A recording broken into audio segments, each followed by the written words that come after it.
Our key process during assembly is to assemble engines and alternator flex plate connection. During this process, assemblers use a special torque wrench to apply force to connect the bolts.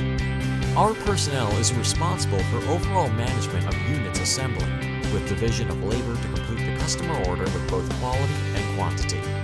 Based on the R&D drawings, our assembly team conducts the electrical assembly. They use special crimping tools, wire strippers, etc. during the production. During the assembly, all kinds of wire ear plug-in are specifically based on our selected products to ensure the safety of the electrical components when the unit is running. Our company provides routine trainings to assemblers regularly to ensure the assembly can be done efficiently and with high quality.